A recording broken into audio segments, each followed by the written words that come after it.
Zinedine Zidane. Je pense que tout le monde connaît ce nom. C'est un des footballeurs les plus populaires de notre époque. Mais Zinedine Zidane n'était pas un grand joueur. Alors je vous vois déjà monter sur vos grands sabots. Calmez-vous et suivez mon raisonnement. Zinedine Zidane n'était pas un grand joueur. Au début de sa carrière, personne ne pressentait. Je dis bien personne et je parle des spécialistes. Hein. Je ne suis pas un spécialiste de foot. Mais mon amour pour la culture générale m'amène à explorer différents domaines, à lire, à écouter, à regarder. Il n'était pas pressenti pour être un grand joueur. Qu'est-ce qui a fait de Zinedine Zidane le joueur que nous avons connu? Michael Jordan n'était pas non plus pressenti pour être MJ23. Comment en est-il arrivé là? Aujourd'hui, je vais vous livrer le secret de ces grands. Et c'est dans tous les domaines. Je prends l'exemple du sport parce que ça fait écho chez beaucoup de gens. Tout le monde connaît ces noms-là. Mais vous verrez que c'est pareil dans tous les domaines. Et ce secret, je l'applique moi-même. Il m'aide à avancer. Je ne suis pas encore Zidane, ni MJ, ni Elon Musk. Mais je suis en chemin. Et je pense très sincèrement qu'en appliquant ce dont je vais vous parler et en gardant chevillé au corps ce secret, on ne peut qu'aller loin. Prenez de quoi noter, on en parle tout de suite. Je suis Régis Saizy, entrepreneur multipotentiel, conférencier, formateur et artiste. Je partage avec vous sur cette chaîne du contenu propulsif pour vous aider à rêver, oser et créer. Hello les rocks, j'espère que vous êtes solides. Moi je suis en parfaite forme et je suis plein de gratitude envers l'univers. Si tu es sur cette chaîne pour la première fois, je te souhaite la bienvenue, welcome on board. Ici, on rêve, on ose, on crée. De notre mantra, soyons rock, les 3 lettres magiques qui nous définissent. Alors, cette communauté, elle est dédiée à la croissance personnelle et professionnelle. Si ce sont des sujets qui t'intéressent, si tu as envie de te développer et de développer également tes activités professionnellement, tu es au bon endroit. Abonne-toi et active la cloche de notification parce qu'ici, quasiment tous les jours, il y a une nouvelle vidéo. Et les sujets traités sont ceux du développement personnel, du mindset, de l'entrepreneuriat, des affaires en général, de l'éducation financière, bref, tous ces sujets-là qui permettent à chacun de prendre conscience de son potentiel et de l'exploiter au maximum. Même quand on parle d'actualité ici, on croise toujours ça avec un regard business et mindset. Et c'est justement ce que nous allons faire aujourd'hui. Ce n'est pas un sujet d'actualité, mais on va dire que c'est un sujet qui a à un moment été sujet d'actualité et qui pourrait être un sujet, grand public, on le dira. C'est pas spécifiquement pour les entrepreneurs, non, c'est pour tout le monde. Le message est adressé vraiment à tous ceux qui ont envie de progresser dans la vie. Et j'espère que c'est votre cas. Je crois, sinon vous ne seriez pas sur cette chaîne. Zinedine Zidane était un joueur moyen lorsqu'il était en centre de formation. Je l'avais déjà entendu dans des vidéos il y a 2 ou 3 ans et je suis retombé sur une vidéo récente, récemment, je pense que la vidéo est récente, où il y a des personnes qui manifestement étaient dans l'encadrement sportif de certains clubs centres de formation où Zidane est passé. Et la chanson est toujours la même. Vous les entendrez tous dire ceci. Zidane, c'était un bon joueur. Bon, évidemment, s'il est déjà en centre de formation, c'est pas le joueur du coin, quoi. Il s'est déjà élevé au-dessus de la moyenne. Mais ce n'était pas Zizou. Ce n'était pas le joueur extraordinaire capable de marquer dans toutes les situations avec une lecture de jeu incroyable. Non, ce n'était pas ça, Zidane. C'était un joueur moyen et on disait de lui qu'il ferait carrière comme un joueur, on va dire, moyen. D'accord? De première division, hein? Oui, mais moyen. Il y en a tout plein. Il y a des gens qui passent la moitié de leur carrière footballistique sur le banc en première division. Donc ils sont au-dessus de ceux qui sont en seconde division techniquement et tout ça, mais ils ne sont pas suffisamment forts pour briller en première division. D'accord? Il y en a qui jouent aussi sur le terrain, mais ça ne va pas bien loin, quoi. C'est-à-dire, on ne va pas retenir leur nom. Le nom de combien de footballeurs est-ce que vous retenez, vous, si vous n'êtes pas un mordu de foot? Moi, par exemple, je ne suis pas du tout un mordu de foot, donc je ne retiens que les noms des super champions. Bon, c'est pareil pour le basket et d'autres. Ce sont les gens qui sont super exposés en raison de leur performance que l'on retient, que l'on garde en mémoire. Quand on est un lambda du sport, donc pas un supporter féru comme moi. Ce qui s'est passé à un moment, c'est qu'il y a eu un déclic. Il paraît que le centre de formation, il est passé par un centre de formation à un moment à Cannes et que ce centre-là a provoqué un déclic chez lui. Ça, c'est Christophe Dugarry qui le dit, qui lui-même était donc international français, de la même génération que Zidane, et qui dit, Christophe Dugarry, dans une vidéo qui est sur Internet, qu'il était lui-même plus fort que Zidane, techniquement. Ce qui a été confirmé par certains de leurs encadreurs de l'époque, de la même vidéo. Dugarry était plus fort que Zidane, mais Dugarry reconnaît quelque chose. Il dit, je n'ai pas bossé aussi dur que Zidane. Le travail, c'est la clé. Parce que même quand il y a du talent, le talent seul ne suffit pas. Le talent, c'est 20%. Le mindset, ça fait toute la différence. Vous pouvez être dans les affaires, vous pouvez être un cadre, peu importe. À compétence égale, celui qui a un mindset différent battra tous les autres.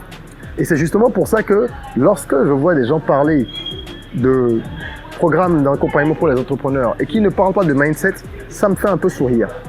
Nous, dans le programme que nous lançons, le Business Rocket Camp, qui va démarrer dans quelques semaines et pour lequel les inscriptions sont ouvertes, nous consacrons une partie importante du temps au mindset.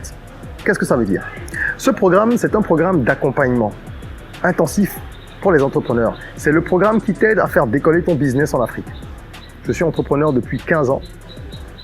J'ai des faits d'armes qui parlent pour moi. Heureusement, Internet existe aujourd'hui, donc les gens qui sont dubitatifs ont la latitude d'aller regarder ce que j'ai pu accomplir par la grâce de Dieu, et j'espère continuer sur ce chemin. Parce que c'est vrai qu'aujourd'hui, il y a beaucoup de VI, comme on dit, de vendeurs d'illusions. Donc les gens se demandent, quand ils ne vous connaissent pas, quelle est sa légitimité. C'est parce que je suis entrepreneur depuis 15 ans avec de nombreux succès, mais également des échecs qui m'ont forgé un certain caractère et qui m'ont formé et qui m'ont permis de grandir, que je lance un programme d'accompagnement. Et c'est pas le premier. Au Bénin, d'où je suis originaire, je forme des gens depuis plusieurs années. Et au-delà du Bénin, je suis également consultant business depuis une douzaine d'années et j'accompagne des gens de différents pays à mettre en place leur activité. Que ce soit des gens de la diaspora, majoritairement, c'est vrai, mais également des personnes qui résident dans les pays africains pour lesquels nous installons des business. Donc je suis consultant business et entrepreneur. Et je lance donc ce programme pour aider les personnes qui pilotent un business et qui ont du mal à le faire passer à un autre niveau, ou des gens qui veulent se lancer. Quel que soit le stade de développement, les compétences que nous allons voir vont être utiles pour toi si tu es entrepreneur. D'accord? C'est un camp avec une approche à 360 degrés parce que nous allons aborder une dizaine de domaines d'expertise en partant du marketing jusqu'à la fiscalité, en passant par la finance, la productivité, les RH, le management, etc. Parce qu'un entrepreneur doit avoir une vue transversale de tout ça et avoir des connaissances, sans être un expert dans tous les domaines, mais avoir des connaissances qui lui permettent de pouvoir harmoniser les actions de tous les départements. L'entrepreneur, c'est un chef d'orchestre. Voilà pourquoi ce camp va s'étaler sur 4 semaines et aborder toutes ces disciplines-là. Et ça va se passer en ligne, donc quel que soit ton pays de résidence, tu peux t'inscrire. Les places sont limitées parce qu'on veut avoir un accompagnement au plus proche des participants. Donc inscris-toi tout de suite si cela t'intéresse. Il reste encore quelques places disponibles.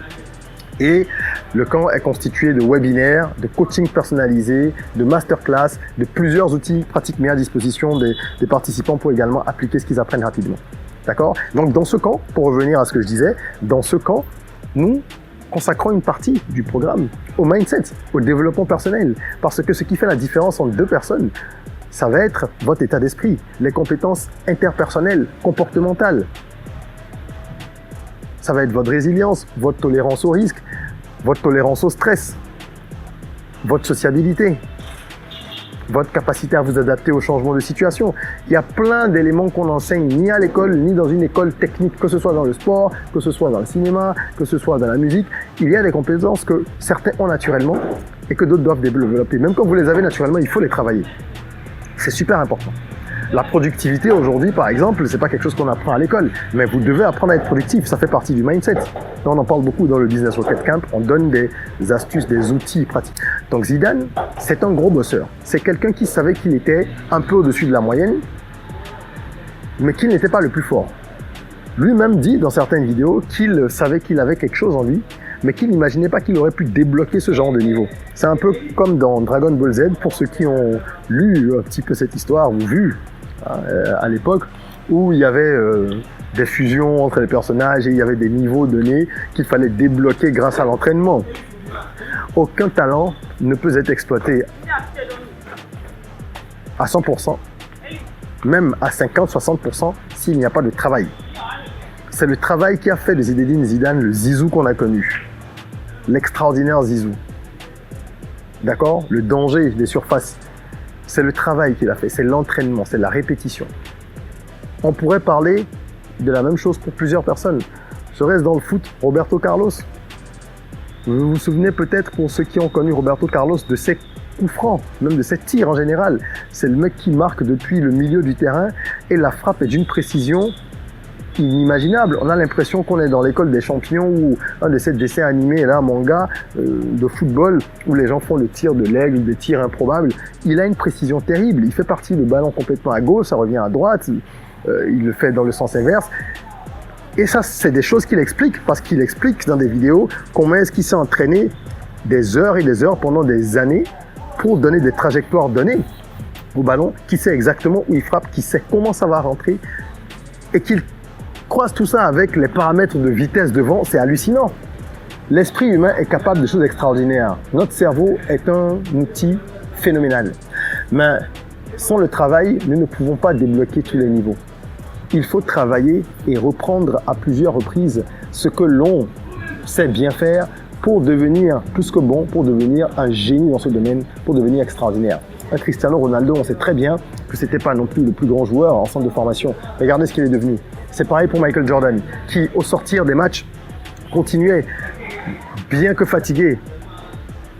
Et quand il avait déjà fait des performances incroyables, ben, il continuait à s'entraîner pendant que ses coéquipiers partaient. C'était le premier à arriver à l'entraînement 2-3 heures avant le coach.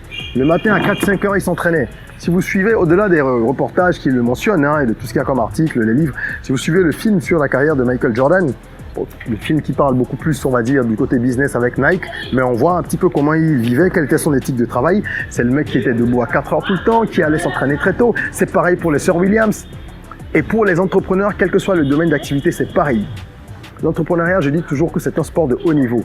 Si on veut réussir à devenir de grands entrepreneurs, nous devons travailler comme si nous étions des sportifs de haut niveau. Ça veut dire prendre soin de nous, faire attention à ce que nous mangeons.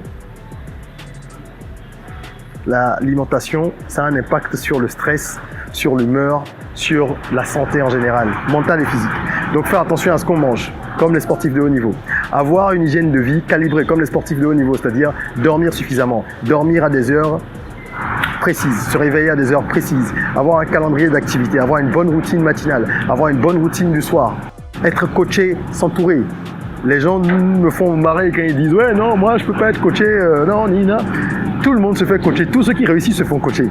Les présidents se font coacher, les athlètes internationaux de haut niveau se font coacher. Alors, pourquoi est-ce que vous ne vous feriez pas coacher? Vous n'êtes même pas encore à ces niveaux. Quand on se fait coacher, c'est une preuve d'humilité. Ça veut dire qu'on sait qu'on a un gros potentiel, mais que pour aller plus vite, on prend des gens autour de nous.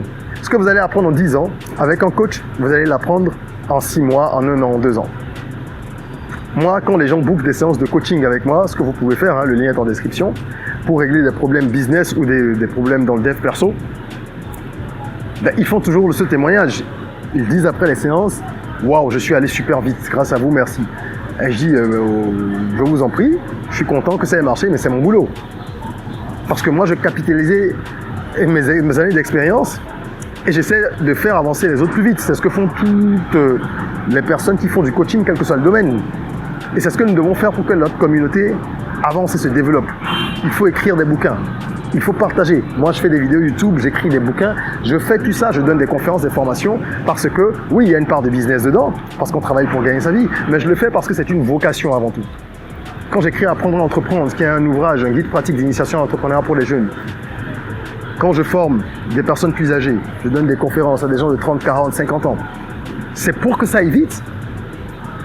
Parce qu'ailleurs, dans d'autres communautés, le principe est compris depuis longtemps. Quelqu'un écrit un livre, il vous fait gagner 5-10 ans. Vous n'allez pas répéter les mêmes erreurs que lui. Quand on partage une expérience, ce n'est pas que pour partager nos succès, c'est pour partager également nos échecs. Ok? Donc, je voulais vraiment souligner ça de 2 traits. Le travail, c'est indispensable. Il n'y a rien que vous puissiez faire qui remplace le travail. Le talent, c'est 20%. C'est pas suffisant pour faire un vainqueur pur sang. Travail, foi et passion dans la course au succès sont des ressorts puissants. Right now, do it now. Djenude kon choboyola maou. Ça veut dire en langue fond, dans ma langue. Djenude kon choboyola maou. Commence à produire des efforts avant d'attendre que l'univers, que Dieu vienne te porter au firmament. Comme on dit, il faut prendre la bassine et l'amener jusqu'aux genoux pour que Dieu nous aide à la porter sur la tête. Et cet extrait que je viens de vous faire, il est issu de mon album de développement personnel Soyons Rock, qui est un album de musique urbaine dans lequel j'aborde les thématiques du développement personnel. Donc c'est une approche originale et le lien est en description aussi. Vous voyez tout ce que je fais, j'utilise les différents talents que l'univers a mis à ma disposition et que j'ai eu la grâce de découvrir pour aider les uns et les autres à accélérer leur croissance personnelle et professionnelle. Ce sera toujours autour du développement personnel, de l'entrepreneuriat, vraiment la croissance personnelle et professionnelle en général. Voilà ce que je voulais partager avec vous. Le secret de la réussite de Zinedine Zidane et de tous ceux qui réussissent, de Elon Musk, de Jeff Bezos, d'Oprah Winfrey, de Jack Ma, de toutes ces personnes, c'est le travail. Il y a d'autres composantes, il y a le talent, il y a les prédispositions naturelles, n'est-ce pas? Il y a le timing, le moment auquel vous arrivez sur un marché par rapport aux besoins. Il y a le réseau. Il y a les origines, certains ont plus d'avantages que d'autres, ils ont plus de facilité. Il y a tout ça, mais il y a un dénominateur commun que vous retrouverez dans tous les succès, c'est le travail. On ne le dira jamais assez, le travail, le travail, le travail. Ne vous laissez pas flouer par cette époque à laquelle nous vivons, où la facilité est vendue comme un moyen de prendre des raccourcis. Les raccourcis ne vous mèneront pas à bon port en vous conservant votre intégrité. Vous allez laisser des plumes. Avec le travail, on laisse des plumes, mais ce sont des plumes que l'on peut voir repousser. Celles que l'on perd quand on prend les raccourcis, généralement, on ne peut pas les recouvrer. Les réseaux sociaux, c'est bien. Ça aide à diffuser des messages, par exemple, à apprendre des choses, mais il faut en faire un usage constructif, parce que ça détruit énormément. Et ne laissez pas, encore une fois, le monde dans lequel nous vivons, notre époque folle, vous faire croire que le travail, ça ne sert à rien. Parce qu'on se demande finalement parfois, quand on regarde les antivaleurs qui sont promues dans nos sociétés, si les gens qui travaillent ont une chance de s'en sortir. Moi, j'entends des clients me dire ça au coaching. J'entends des jeunes me poser ces questions, me dire « Régis » ou « Monsieur Ezing, c'est compliqué ». On a l'impression que ce sont les gens qui ont le moins d'éthique, les gens qui sont les plus paresseux, qui prospèrent, qui sont promus par la société. Oui, ils sont promus par certains systèmes. Mais ils ne pourront jamais atteindre le niveau que vous atteindrez si vous mettez le travail, la foi ensemble. Arrête de pleurnicher. Mixez le taf et la foi, fais-en un milkshake. Fais pas ton calimero. Tu peux être numéro uno. Le secret, c'est se mettre au boulot. C'est sur ces mots que je vais terminer cette vidéo. J'espère qu'elle vous a parlé, qu'elle vous a galvanisé. Je vous souhaite beaucoup de succès. Abonnez-vous, rejoignez la communauté rock. Ici, nous rêvons, nous osons, nous créons, nous sommes des winners. D'accord? Et partagez cette vidéo parce que ça peut être utile autour de vous. Il y a beaucoup de gens qui ont besoin d'entendre ce message. Les plateformes ne font pas toujours la promotion des contenus propulsifs comme celui-ci, parce qu'elles préfèrent, avec les algorithmes, promouvoir tout ce qui est commérage, buzz, etc. Ça encourage les gens à passer du temps sur leur plateforme, c'est du business, c'est de bonne guerre. Mais nous avons le pouvoir de donner du pouvoir à ce que nous estimons important, toujours sur les réseaux sociaux. C'est à nous qui savons qu'il faut promouvoir les contenus utiles, de faire le nécessaire. Il ne faut pas simplement se plaindre de ce que sur les réseaux sociaux, il n'y a que la promotion, de la débauche, de ceci, de cela. Donner du pouvoir aux gens comme nous qui essayent de diffuser des messages constructifs, propulsifs, éducatifs. C'est ce que je voulais partager avec vous aujourd'hui. Et en attendant qu'on se retrouve pour une nouvelle vidéo, prenez soin de vous, de votre corps, mais aussi et surtout de votre mind. Rêvons, osons, créons, soyons rock.